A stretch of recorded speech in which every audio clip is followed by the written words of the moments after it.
Assalamualaikum warahmatullahi wabarakatuh. Kami di sini akan menyampaikan materi mengenai teknologi komunikasi data dan suara. Untuk materi pertama akan disampaikan oleh Faridah. Kepadanya dipersilahkan. Assalamualaikum warahmatullahi wabarakatuh. Sebelumnya terima kasih kepada moderator yang telah memberikan saya kesempatan untuk menyampaikan materi mengenai teknologi komunikasi data. Yang pertama, di sini saya akan menyampaikan mengenai pengertian dulu. Teknologi komunikasi data merupakan proses pengiriman informasi atau data yang telah diubah dalam suatu kode tertentu yang telah disepakati melalui sebuah media transmisi dari pengirim atau sender ke penerima atau receiver. Kemudian untuk jenis-jenis komunikasi data berikut ini contoh teknologi komunikasi data, yaitu yang pertama telegraf. Nah, telegraf adalah sistem telekomunikasi yang menggunakan peralatan listrik untuk mengirimkan dan menerima sinyal sesuai dengan kode dalam bentuk pulsa listrik dengan menggunakan kabel-kabel tembaga dari jarak jauh. Yang kedua ada faksimil, berasal dari kata faksimil yang artinya menyalin sama persis dengan aslinya. Mesin fax merupakan peralatan telekomunikasi yang digunakan untuk mengirimkan tulisan dan gambar melalui kabel telepon. Mesin fax menyalin dokumen yang ingin dikirimkan, kemudian mengirimkan dokumen tersebut ke nomor fax yang ingin dituju. Untuk selanjutnya yang ketiga, pagar. Sebenarnya hanya untuk memanggil saja, untuk memberikan instruksi satu arah saja atau tidak interaktif. Informasi yang akan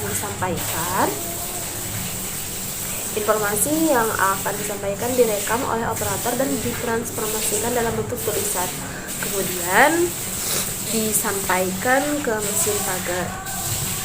Yang terakhir, jaringan komputer, bisa berupa email, website, media sosial, dan lain-lain.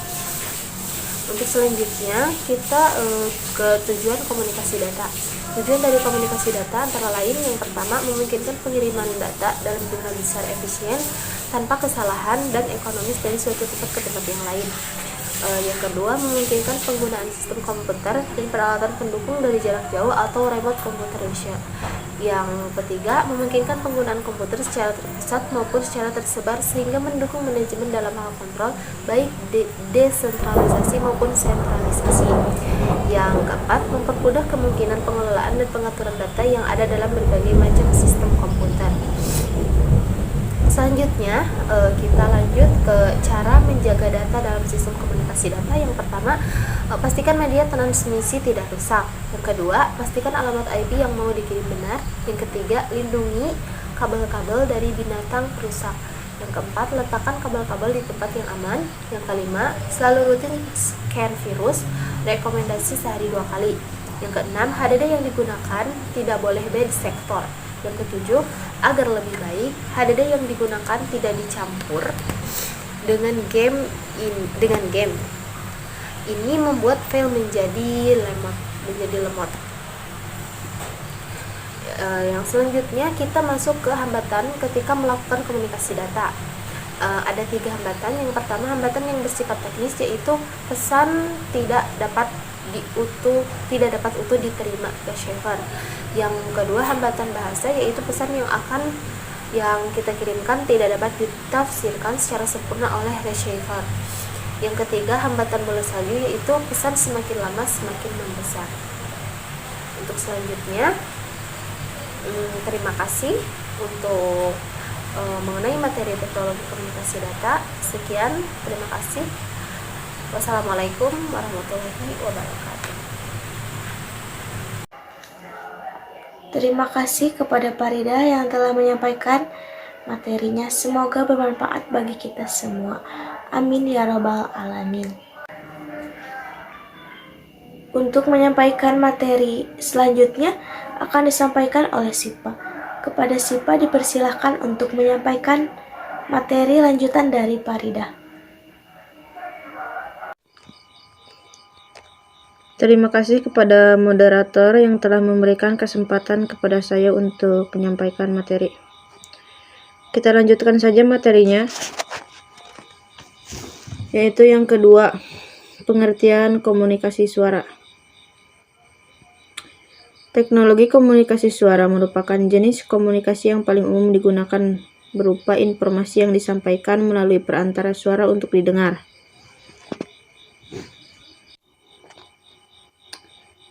Selanjutnya ada jenis komunikasi suara. Yang pertama ada komunikasi siaran radio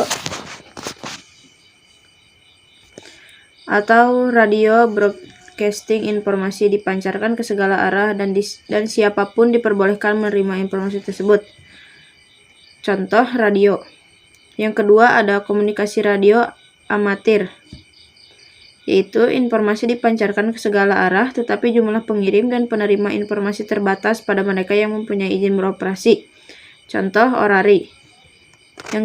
Yang ketiga ada komunikasi radio dua arah, yaitu informasi terbatas pada pengirim dan penerima yang beroperasi dengan saluran atau frekuensi yang sama dan jarak jangkauannya terbatas sehingga sifat pribadinya dapat terjaga. Yang keempat ada komunikasi radio antar penduduk. Hubungan komunikasi bersifat pribadi, jangkauannya terbatas, dan kerahasiaan tidak terjamin karena semua pesawat penerima sistem komunikasi dapat menerima informasi yang disampaikan. Contohnya intercom. Yang selanjutnya ada komunikasi radio panggil. Digunakan untuk memanggil penerima yang merupakan pelanggan dari pengirim. Contohnya pager app. Yang terakhir ada komunikasi telepon bersifat pribadi murni atau niaga. Jumlah informasi yang disampaikan tidak terbatas, kerahasiaan terjaga karena jangkauannya paling luas. Contoh handphone. Yang kedua ada hambatan dalam melakukan komunikasi suara, yaitu ada suara yang tidak dapat diterima dengan baik karena pengaruh sinyal, dan suara menjadi berbeda.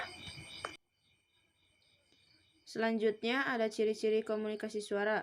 Yang pertama, hanya bisa ditangkap oleh indera pendengar. Yang kedua, bersifat verbal.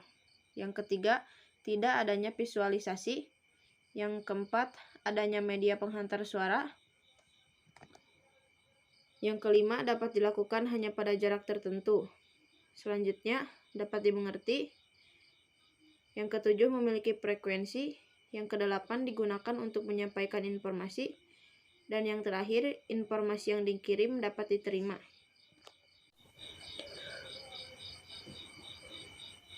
Yang terakhir ada syarat komunikasi suara. Yang pertama, pengirim, pihak yang mengirimkan informasi, misalnya pesawat telepon, telex, terminal, dan lain-lain. Tugasnya adalah membangkitkan berita atau informasi dan menempatkan pada media transmisi. Yang kedua, media transmisi, yaitu media yang digunakan untuk menyalurkan ke tempat tujuan, misalnya saluran fisik, kabel udara, dan cahaya. Yang terakhir, penerima, pihak yang menerima informasi, misalnya pesawat telepon, telex, terminal, dan lain-lain. Tugasnya adalah menerima berita atau informasi yang dikirimkan oleh pengirim berita. Sekian materi yang dapat saya sampaikan. Kurang lebihnya mohon maaf. Wassalamualaikum warahmatullahi wabarakatuh. Terima kasih kepada Sipa yang telah menyampaikan materi.